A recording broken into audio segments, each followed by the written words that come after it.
acreditamos muito em uma frase do Joseph Juran, e essa frase é a seguinte: não é suficiente fazer o seu melhor.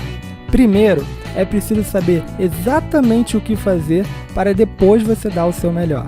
E eu vou utilizar esse conceito para explicar sobre os 4 tipos de pensamento dentro de uma empresa. Vamos nessa?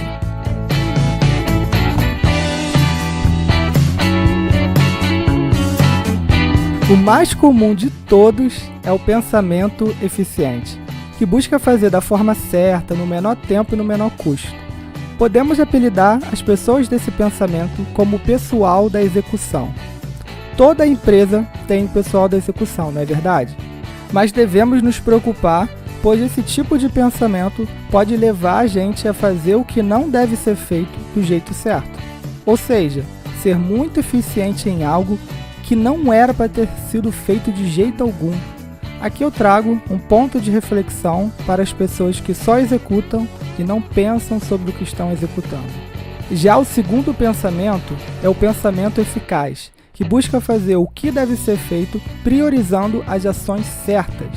Nós podemos apelidar as pessoas desse pensamento como o pessoal do planejamento, mas devemos nos preocupar, pois esse tipo de pensamento pode nos levar a fazer exatamente o que deve ser feito, mas do jeito errado.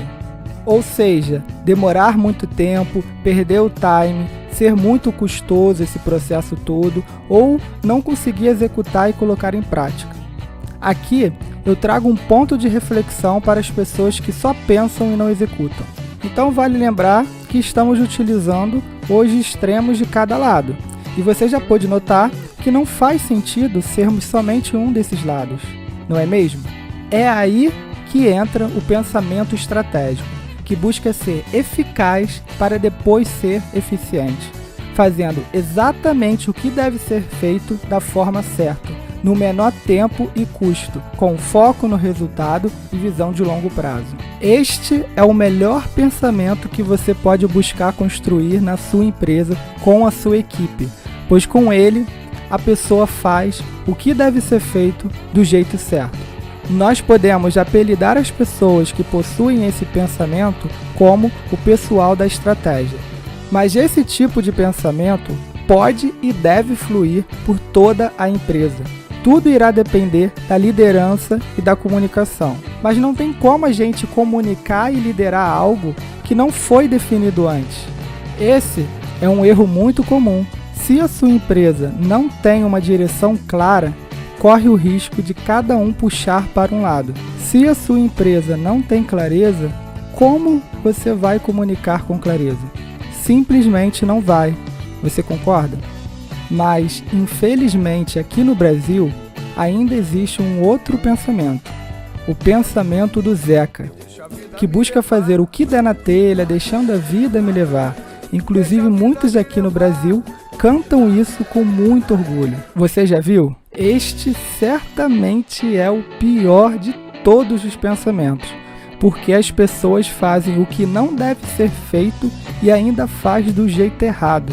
E o engraçado dessa história é quando essa pessoa acerta na sorte e ainda acha que ela é boa e que está no caminho certo.